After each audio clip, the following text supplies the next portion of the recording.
either comfortable or safe to express the different emotions that you're feeling. And that is what the support group is for, to not only talk about what you're feeling, but to help kind of ground yourself so that you can essentially keep going during this really tough time. So, any stress you're feeling, any anxiety, anger, frustration, sadness, it's all something that is discussed in our group. All In a previous group, we've had people that are from all over. Like I've had folks from the East Coast, people from California.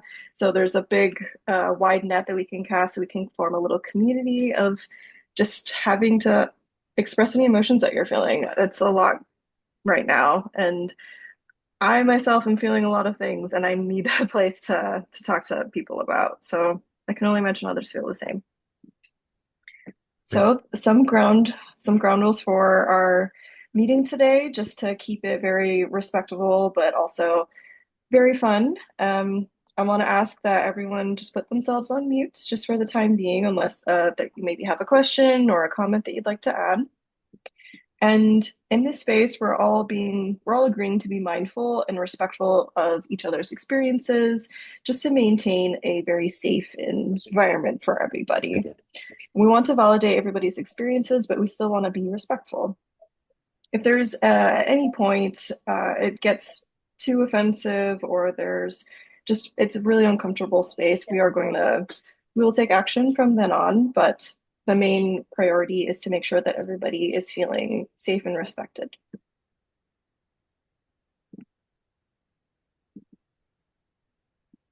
Wonderful. Great. And Oh, go for thank you.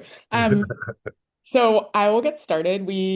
Some folks, I don't know how many people here attended last year. Last year, I think the feedback that we got at the end of this workshop was that people wanted a little bit more. I think last year we didn't really, it was new to us. Now David and Rosalie and I have been treating patients for a year and seeing how everybody is impacted by this. So we have slightly better direction to give folks based on our practice. So we're going to sort of approach this from three different perspectives. A social perspective, which I'll go over, sort of how we're interacting with outside forces, an emotional, which Rosalie will go over, and then psychological. After each section, we'll kind of describe what each of these things are, describe some examples of how to cope with these things, and then also at the end of each section, open it up to the group, just to get feedback from folks on how you've been navigating some of this. So in terms of social, I'll get started. This really speaks to how you are interacting with outside forces. So the sort of three categories that I think of are the people in our lives. So is it our coworkers, our family members, our friends? Um, we don't share all of the same beliefs as those folks, and it can be difficult to navigate social situations, work situations with people whose beliefs don't align with ours. Another one is the media, social media, the news, blogs, newsletters, everything that's probably coming at you from friends and family as well as from your actual media sources, the podcasts, lots, we all interact with the media so much. And then lastly, sort of societal expectations that we might feel are hanging over us. So first and foremost, with coworkers, friends, and family, there's going to be a common theme to what I talk about here, which is basically just boundaries, right? So we there's nothing that we have to do when things are feeling bad. We need to not do them. So, with friends and family, I think really understanding how much time and space we can spend with certain people, what conversation topics can we have with certain people. We don't need to talk to everyone about everything. If certain topics feel bad when discussed with certain people, we don't need to, most of us have people in our lives who have different political views than us, who might be absorbing these scenarios differently right now. There are probably other things that we love about them besides their political views, and trying to find time to focus on those things is important. Because it begs the question of how will it help? Will it help you, right? We're a year plus into this, and we know that engaging in this more doesn't fix any of the problems. Media. This one, I think any of my patients who are in the room here have heard me talk about a bunch. Do less, do less, do less, do less. What is what difference will it make if you consume the news once a week versus once every 3 days versus once a day? Um, Probably you will probably feel better. And at the end of the day, you will probably still know the bulk of what is happening. If you set aside time to consume the media, maybe you set up the perfect example of what you need in order to, maybe you go to the beach and you have the sound of the ocean in the background and it's sunset and you open your phone and that's when you engage, right?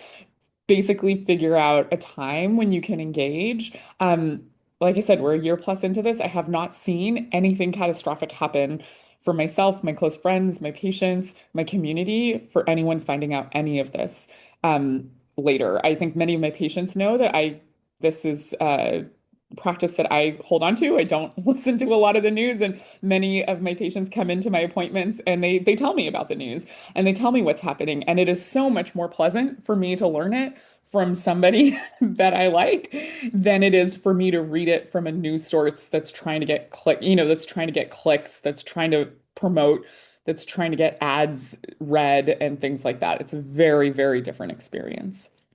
Um, Lastly, societal expectations, something that I've heard repeatedly over the past year and a half, especially here in San Francisco. Folks feel like there is a societal obligation to stay on top of it all, right? What sort of person am I if I'm not reading this all the time, right? Do I not care about the fact that people are being killed? Do I not care about the fact that people are being detained? Um, you don't just because you don't engage in it all the time doesn't mean that you don't care. And I think that there's a lot of virtue signaling that happens. I definitely suffer from, I see or I experience it from a lot of people. The virtue signaling of like, oh, you didn't hear about that, as though there must be something wrong with you because you're not on top of every hot take. But by protecting my own mental health, it keeps me stronger and it allows me to care for my community better. It allows me to be present for the people who mean more to me. If I'm destroyed by engaging in too much conversation with with coworkers who I don't like or coworkers who have different opinions than me, or with media sources that are constantly inundating me, or if I'm constantly feeling bad that I'm not meeting, whatever our liberal expectations are, it's not going to make me capable of taking care of my community any better. Um, yes, exactly, Buck. Um, I'm gonna open it up. Is this something that you all face and or struggle with? I think for me, the societal expectations is a big one, especially when I have patients coming into my room all the time saying, oh, well, today's a really bad day because of whatever. And then when I look clueless, I feel like maybe I don't care. Like maybe they think that I don't care. And I feel very insecure about that. But I know that I'm not going to be able to care for them if I engage too much. Tell us some examples of how you all struggle with this, how you all cope with this. We'll open it up. You can, oh, Yeah, Greg, th- yeah. something I had to do this time. It's like the second time we're in the upside down, it feels like. Something I had to do this time was I abandoned all network news. Like because it's all trying to tell me how to feel, and I wasn't interested in that. I switched to kind of a neutral thing like ground news that if when I want to go get the news, I can kind of see something balanced that's not trying to sway me one way or another. I think one of the things I struggle with is what is the difference between being informed, being responsibly informed, and ignoring, right? That's a nuance I haven't quite figured out because sometimes it feels really irresponsible to ignore, even though I am essentially powerless against most of those things. I like that. What is responsibly informed? I personally, I don't think my personal opinion is that there probably isn't such a thing as responsibly informed and that it's different for everyone. What does everyone else think? I made a conscious decision last year around these times, so I'm a visa holder. Um, Everything is legal. I don't even want to use that term because it implies that some people are illegal. But anyway, so I have my papers and everything, but still, so I'm in that middle area where everything is administratively in order, but I'm still in a very vulnerable position just because, yeah, I don't have a green card. I'm not a citizen. I just have a visa. And something that doesn't make the news very often is that so much is constantly changing in the in the visa world, let's say. That started last year, a bit earlier than a year ago. That puts you in a perpetually anxious position, because everything is ordered today, but everything can change tomorrow. So that type of thing. But yeah, after spending a few weeks, also when all the ICE attacks and everything started, around the same times, I just spent a few weeks of like complete paralyzing anxiety. But then I decided, hold on, this is not sustainable. I cannot live my life like this. And I have to find a way. Yeah, I cannot control immigration rules, visa rules, politics, or any of it, but I can control maybe how much I allow those people, I don't know how bad of a word I want to use, but to influence my well-being like that. That's the only thing I can somehow control, because I mean they should not have a say in my overall life, like which we just have one of and it is limited. So I think with that I tried to develop some type of acceptance of the situation, because it was first like a kind of a I'm sorry, English is obviously not my first language. I'm having a hard time finding my words sometimes. What's the word that is like denial or rebellion? Like, yeah, I don't want to be in this situation. I don't want to accept this. What is going on? All those things, and then I just said, okay. I mean, it is how it is, and I can just maybe try to limit the amount of how much this is affecting me. With the acceptance that, yeah, everything can change any moment, which is a really not a nice feeling. Like it gives you extreme instability, like you don't have a solid floor under your feet type of feeling. But what will you do? Yeah, you don't have a solid floor under your feet, and then you have to live with it for the moment at least. This is not to say that you shouldn't do anything about it, but also you have to do your risk calculations, because yeah, you're in a very vulnerable position. Yeah, I think that's what I wanted to share. I still have days of like just before this one, I was at another what changed recently in the visa situation and how can you keep yourself safe webinar, and right after that one I'm here. So but this is my life right now, so and I'm gonna just keep working after this one. Yeah, thanks for listening. Thanks for sharing.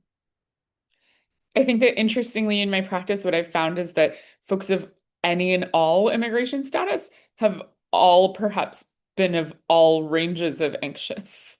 And so like one might think that perhaps someone who has asylum status would be more anxious than someone who's a naturalized citizen, right? But what I find is that all folks are just as anxious. Yeah. Or scared or angry or all of those feelings. Yeah, I can say that this is Conrad. Sorry, I'm in sunlight. That I will just read like headlines at times, because I find if I read the headlines, I'm getting enough. Or I have a trusted source that's an independent source that's online, and they mail out their news, and you can just watch the video so you can read it. And sometimes I listen and sometimes I don't. Most of the times I will just read it. And if it feels too heavy for me in that moment, I just don't even read it. I just leave it. I'm being very picky as to what I'm consuming. And even when I'm on social media, such as TikTok, I will zoom through, kind of doom scrolling, right? Um, but looking for something that is entertaining, such as drag queens and comedians that make me smile and laugh because I don't need the darkness. And yeah, that's about what I'm using on doing it. Along those lines, I don't know. I'm only familiar with Instagram. They now there's a way for you to like manage your algorithm a little bit more. Like you can go in and see what the keywords of your algorithm are, and you can take them out. You can take out some or add some. I don't know if other social media sources have that, but Just gonna put some links in throughout the night. This is about the SAVE Act and ways to prepare for it, given the ways that it'll impact your ability to vote. And thought I'd kind of go back to the 90s with the Rock the Vote link. So should we move on to, let's move on to Rosalie talking about emotions. Okay, so when it comes to emotions, that is a big thing, as I said previously, that my group has dealt with. And I'm choosing to talk about three emotions that probably come up the most when it comes to talking anything related to politics, and that is anger, fear, and burnout. And what I'm going to be discussing with you all is more or less what these emotions are, how you can recognize how it comes up for you physically in case maybe you're not sure, how it shows up mentally, and how you could try to also release it from your body so that it doesn't remain with you for too long. So the first emotion I'm going to be discussing is anger, and it should be seen as a protective emotion, and it signals something that feels unsafe, unfair, or just out of your control to you. How you can recognize that you might be feeling angry is if you notice your jaw is clenching, your shoulders are pulled up, your chest is really tight. You notice maybe your fists are kind of curling together, you have heat in your face, or maybe you have some like discomfort in your stomach. How it can show up mentally is maybe your thoughts are racing, you notice some like inner pressure building, you have maybe a short fuse, urge to yell, or just completely shut down. So when you're feeling these things, especially you hear something that is particularly frustrating, is something that can help is a lot of somatic work, shake out your arms, scream into a pillow, just get your body moving in such a way. Punch a mattress, something that I had said in a group was throw some ice into a tub or like into your shower because that gets the same thing of like something's breaking, but it's not anything that's like actually harmful to you at all. I'm going to move on to fear. And I really want to discuss fear because I feel like that is an emotion that might be uncomfortable for some people to acknowledge or even just recognize that's what's happening in your body. But it's very important to know that it's okay to feel afraid at sometimes, and it's totally normal to feel it in this state that we're currently living in. So, what is fear? It's an emotion that arises when something feels also unsafe or unpredictable, but also particularly threatening to you. And that can show up physically as maybe you notice your heart is racing more, your shoulders are tense, you have a shallow breath, your hands and feet are cold, and there's just a sort of unsettledness going on within you. Mentally, that can show up as you're having a lot of catastrophic thinking, worry spirals, constantly scanning your surroundings, worst case thinking, or you're experiencing any like freezing or fawning reactions. So, some ways to release this fear that you may be feeling could be doing some grounding exercises. A personal favorite of mine is the 5 4 3 2 1 method, where it's you're sitting in an environment and you're taking notice of the things that are going on around you. So it's like, what are 5 things that you can see? What are some things that you can feel, touch? And that just really grounds the sense of where you're at that moment.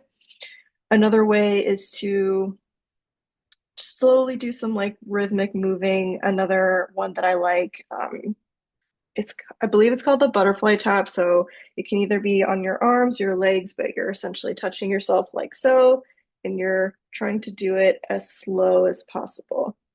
The goal is to not try to go super fast, is to just notice your body and how it's moving. So just like so. And if you notice you're going fast, you'd be like, okay, no, slow it down. And another thing to think about is just also trying to name what feels safe for you at that very specific moment. That can also help your brain recognize that you're okay. And the last one I want to talk about, which I'm sure to some degree, whether it's now or just throughout this last year, probably longer, is burnout, which comes from exhaustion, but it's also just to magnify the lack of connection that you're currently feeling and the unmet emotional needs that's going on with you right now. So, some ways to recognize that would be, are you snapping at people that you might normally not snap at? Are you ignoring text messages or emails, like just sort of responsibilities that you may normally not ignore? If your sleep has been either too much or if you're sleeping less. And some other ways would be if you're feeling lonely, scatterbrain, headaches. So all of these can manifest in any ways of just feeling completely and utterly exhausted. So some ways that will help with burnout, as best as you can, because it's hard to do no matter what political climate, is definitely try to get enough sleep anywhere that feels right for you. It doesn't have to be like a set you have to get. If you feel like you can function in the world with 7 or 8, as best as you can possibly do that. Setting boundaries is also going to help a lot with burnout. Learning to say no and prioritize your self-care. That's going to be really helpful. Any mindfulness practices you can engage in. Also taking a lot of breaks where you feel that's necessary. So if you're a person that's just very go, go, go, taking a minute to just slow down and be present is going to be really helpful.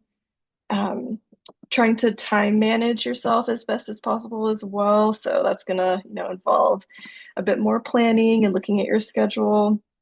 And if you feel comfortable, try to seek support, whether it be friends, family, or a therapist if possible, or just others in your community that can help you just how to recharge and feel like yourself again.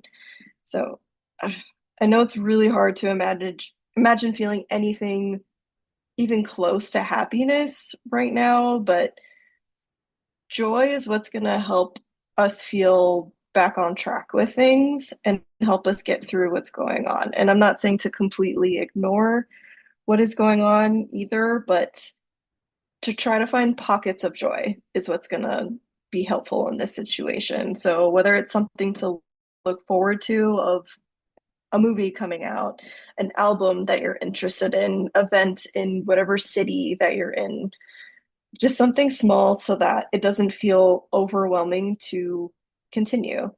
Yes, exactly. Look for glimmers of joy and hope. That is a really great point, Gregory. So I think that would be a main takeaway that I would have for you all, is that every emotion that you're feeling right now is completely and totally valid and very understandable, but to also try to remember it's okay to find joy and to feel happy. It's a very vital point of trying to continue on in what's going on at the moment. So I want to open it all up to you. What are some emotions that y'all have felt right now that you feel you can express? I'm looking at your comment, Buck, which reads, any tips you have to help when working with others or listening to others that may have a high level of fear? So the first thing that comes to mind, that to the best of your ability, is to validate their experience, validate their emotion. Because I'm sure if they're in a state of panic, of fear, that maybe there's some part of them that is feeling like it's not like maybe it's all in their head. Maybe there's nothing to actually worry about. So I would say absolutely validate their experience and be curious as to where that comes from for them. Tenacity, I like that, Izzy. Yes, as best as we can. We soldier on, we do the to move forward. Wonderful. Thank you, Rosalie. And we'll go move on to the psychological aspects, little cognitive ways of interpreting our surroundings and how that impacts ourselves. And Buck will talk a little bit about that as well as some of these other pieces. I'm going to throw in a bunch of links, and this will also be in the email follow-up. Um, but I wanted to highlight some different ways that people can find some grounding and resources. There's this wonderful book, Untethered Soul, it's written by, I believe, a local therapist on thought distancing techniques. So kind of like the thing of thinking of your thoughts as like clouds passing by. It's a really lovely book. If you are the type to enjoy audiobooks, I am one of those. It's a pretty soothing, kind of meditative book to be playing, maybe while you're going on a walk or um, gardening, things like that. I think it can be a really enjoyable experience. And then there's the whole party. I just wanted to highlight, like, there are some wonderful ways that people are gathering community in really ridiculous, hilarious ways. So the whole party is they just show up at Ocean Beach on a selected date and time. You bring a shovel, maybe you bring friends, and you either join digging the big hole or you dig your own hole, and it's been a hit, and people are showing up in the tens. There's about like a few hundred people that are showing up.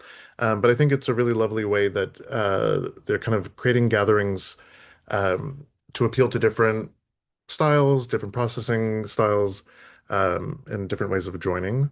Uh, and then a values clarification exercise sheet. I'll be talking about values clarification as a way of self-protection and knowing yourself, bringing some awareness to what's important to you. And then as someone who is half Iranian, this is a wonderful little reel collection of different Iranian films to watch. So if you're wanting to understand the culture of Iran, some of the history of Iran, boy, is it complex. I really recommend these films. Just watching that reel gives me some nice, lovely tingles, and I'll be revisiting those over the weeks to come. And then we have some, oh, Golden Girls, abso-fucking-lutely. I also appreciate that you all are here tonight when you could be watching Secret Lives of Mormon Wives, the new episode of season 4. And so I appreciate the priorities that you have, but also I understand if you got to leave early to watch it, even though it's on demand. Um, so just a little quick bit on cognitive aspects. Uh, I want to start actually with a little exercise called pendulating, or I call it TikTok. And it's a way for you to, it's combining the emotional aspects, the felt aspects, but also um, the cognitive aspects of what we're looking at and how we're feeling. So take a moment, put your feet on the ground. You can do a soft gaze or close your eyes fully.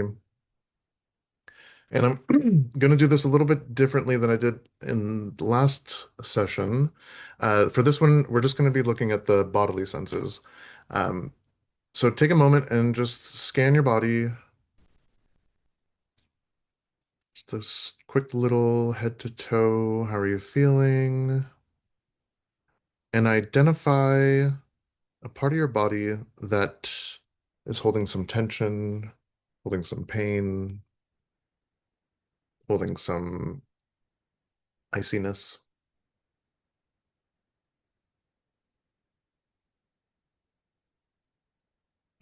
Maybe it's uncomfortable. It's probably uncomfortable, but don't fight it. Just be there if it's okay. Now take a deep breath in, hold it, and let it all out. Do another head to toe scan. And identify a part of your body that feels light, airy, warm in a good way.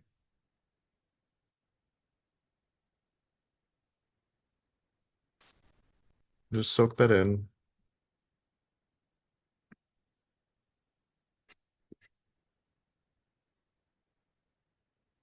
Then take a deep breath in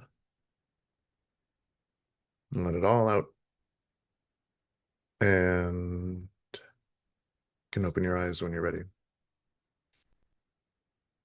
And another way to do that exercise is you can identify an anxiety-provoking or fear-provoking memory or incident or event. Uh, and then you take some deep breaths and then you move to the positive or kind of joyful experiences or event. You just try to allow yourself to go in between those memories. And what it also shows you is your ability to kind of shift those memories and shift your perception in some ways. Not always 100%, but it's worth a try. And it also helps you identify what it feels like when your mood shifts and when your thoughts shift. And the more you're aware of that, the more you can track that when it's happening in real time. Because when it's happening in real time, it is hard to track these sorts of things. It's hard to think in chaos. So thank you for joining me with that. And so the four cognitive patterns that we want to look out for in these moments is um, catastrophizing. So easy to do right now. I mean, at some points, it's kind of feels like reality testing or, um, yeah, but you have to also watch yourself when you're doing this. And what I say by watching yourself, I encourage you to have that self-awareness of what's my heart rate like, what's my jaw feeling like, where do you hold tension, how are your eyes scanning or not scanning. Um, if you're just getting really amped up and spinning out or spinning up, it makes sense, completely makes sense. Your body is reacting to a threat. Um, but also, I think it's good in those moments to stay grounded or to get to a grounded point or to allow yourself to work through that wave of emotions and then have the ability to come back and ground yourself or do the reality testing of the catastrophizing so that you can get specific. What specifically is that threat? Rather than everything is that threat. So we can also talk about all or nothing. What is specifically a threat? Finances, health, wellness, other aspects. Um, that way you can identify where you want to target your attention, your focus, your energy, so that you're not going as a shotgun approach to addressing your concerns. Again, that's really understanding. That's actually part of what is uh, they are trying to do, the oligarchs and the warmongers. It's to inundate us with horrible, horrible, horrible, horrible, horrible, so that we're in a state of freeze or flight or fight, and that we won't be able to act on our values. That's what's important to us. And the other piece is so black and white thinking, right? So also black and white thinking is what gets encouraged in media portrayals or in us versus them.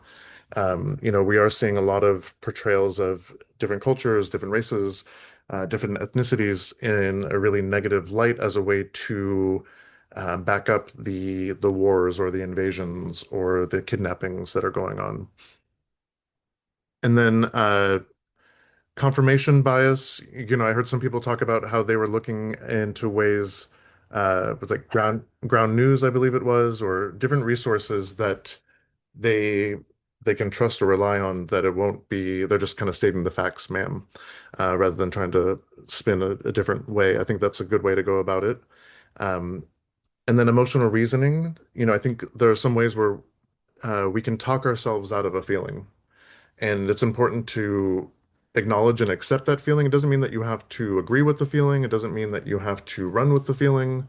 But you're just acknowledging, okay, I'm feeling anxious right now. I'm feeling afraid right now. I'm feeling uncertain right now. And then there's the commitment part or the action part of that. So you accept that you have this feeling, you're having this experience. What are you going to do about it? That's where my pragmatic auntie comes in. It's just, okay, yep, we're here. My home country that I've never been to is being invaded. It's going to look very different whenever I go there. But what am I going to do about it right now? And how can I move forward? And how can I continue what I need to do, while also tending to myself and in a sustainable way. Some ways to look into ACT. There's a really good book. Trying to find, I have a thing about cute links. I hate ugly links. And I can't find a cute link for Josie Valderrama's book, Acceptance and Commitment Therapy Workbook, but maybe I'll just hide my hide behind my shame on this. But Josie is a Dr. Valderrama is a wonderful local therapist. Man, all of these links are things we're boycotting. I think this is also something that Pravina was talking about in terms of like the social pressure to, where do we shop? So like definitely not Amazon, definitely not Target. Um, but here we go. So this is a great workbook that Dr. Valderrama wrote. Um, they are a local therapist, and it really breaks down and walks through different ways of acceptance and commitment therapy, which also includes thought diffusion. Thank you. Barnes and Noble has it. Thought diffusion and really different exercises that appeal to different processing styles. And so cognitive diffusion is, like I said, with the thoughts as a cloud, you can also do something that's called passengers on a bus. Uh, this is kind of related to the inner critic. So the inner critic is, that voice that we've internalized. I call it the inner Greek chorus. It's usually not one person we've internalized. It's a whole cadre of folks that have given us little gifts that we've carried with us. Uh, and the passengers on the bus we can think of as that Greek chorus. So if you have public speaking anxiety, you can imagine that you are the driver of the bus, and all of those little critics are passengers on that bus. And they are desperately trying to just knock you down, get you on the wrong path, hit the brakes real quick, swerve, whatever it may be. They're just trying to knock you off. And your job as the driver is to acknowledge them. Okay, they're there, but you're focused on the road, you're focused on your path. And it's a way to, like a mindfulness technique to try to quiet down some of the external noises or the internal external noises. We can also do the values clarification. So the values clarification exercise that I threw in there, it's got a nice little bullseye that you can fill in. And I found this to be a really helpful practice to learn about yourself, but also to identify your why. Like, why are you getting out of bed in the morning? Why are you doing the work that you're doing? Why are you lots of things, right? Um, because that helps with burnout. If you know your why and you know your path, you know your North Star, you're going to keep going, and that really helps with resilience. You can get hit and knocked down, you take your breaks, but you keep going because you know what your full mission is. Um, and then the committed action. So, right, the pragmatic auntie comes in, you're hurt, you're feeling bad, what are you going to do about it? You put action to it so that you don't reify this cycle of, maybe negative self-talk or feeling overwhelmed. And the what are you going to do about it comes in with, there's a book called Getting It Done, very 90s book, about working in a like chunking sort of way so that you're working on overwhelm um, by just like step-by-step processes. Uh, you can also do the stop technique. So it's an acronym, STOP. So S for stop, T for take a breath, O for observe, and P for proceed with values. So you are taking that moment, right? It's a mindfulness technique, but also a boundaries technique. You're taking a moment, you're scanning yourself, you're checking in with yourself, and then you're making a decision based on what's important to you, not based on what's important to other people around you. This can also be really good for people pleasers or for the ADHD folks that have a fun idea and they just run with it. Um, Slow down, saying that to myself. Uh, and yes. So I'd love to hear some techniques that you all have, maybe acceptance and commitment therapy doesn't work for you, or maybe there's some koans that you enjoy, some aspects of Buddhism that you're employing right now. Um, maybe there's some reading that you've really enjoyed. I've enjoyed some of the poetry of Thich Nhat Hanh lately. I feel like if he was writing his poetry during the Vietnam War, he's probably got some amazing insights or useful insights to consider during this time. Hi. Hi. I don't have a specific book or recommendation, something like that, but um, I think I find comfort in science. So Mm, I'm a scientist as well as an artist, which is an interesting combination. cool. Um, but yeah, so I previously mentioned that this feeling of instability, not being in control, um, very bad people basically orchestrating your life in many ways. Um, so I asked myself, okay, what is stable? And also, what do we really know? Because in like so many unknowns, so much commentary, opinions, but what are the facts? So Mhm. um, and first I find comfort in just looking around. So, what is it that they cannot control? It's nature, although, yes, of course, we have big environmental problems and all that, but spring still comes, right? And I'm looking at the mountains, the sun rises and sets, like, and then space, like thinking about the vastness of the universe and our place in it. And I also teach a space class. Actually, I'm at the same time preparing that because I'm teaching it tomorrow. It really brings you a different perspective. Yes, there's so much trouble here, and I'm not like minimizing the importance of our lives or the earth or anything, but also like we are so tiny in the vastness of the universe, and the rest of the universe is still there. So that's the ultimate thing about like what is stable and what do we know. So yeah, whenever I feel lost, I think that's where I look because they cannot change those. Like that's still mine in a way, like in my world. So yeah, that's a method I use, I guess. Thank you. Yeah, I love that. I'll echo Izzy's sentiment. I really love going to the beach because I'm like, you know what? The sand is going to be here Mhm. long after I am, long after all these problems are gone. I was just going to say, one of the things that I've found has been at least useful for me is kind of uh, digging into my hobby, the things behind me, because it's a it's a very tedious process, but there's also kind of a dopamine rush that comes when Mm. you build something and it looks really good. But maybe I try not to use it as too much dissociative experience, but it is definitely when I'm feeling grumpy about the things that are happening around me, I just go to one of those things because that's a thing I can control right in that moment, and that works. Hobbies are a really lovely form of dissociation. I mean, there are many other things too, right? But for this topic, it's a really good way to just dive in and um, I think flow state is really important. It's something that I looked into during the beginnings of COVID. There was a research study that was done on scientists in Antarctica that, would be staying in these little huts for months on end with just ice and seals to live off of. And so they'd have to, go like weeks on end with little entertainment or interaction. And they found that those that were able to get into a flow state through a hobby or through reading a book, uh, fared much better mentally and emotionally than the others. And so that was a way that I was really advocating folks to find their hobby during COVID.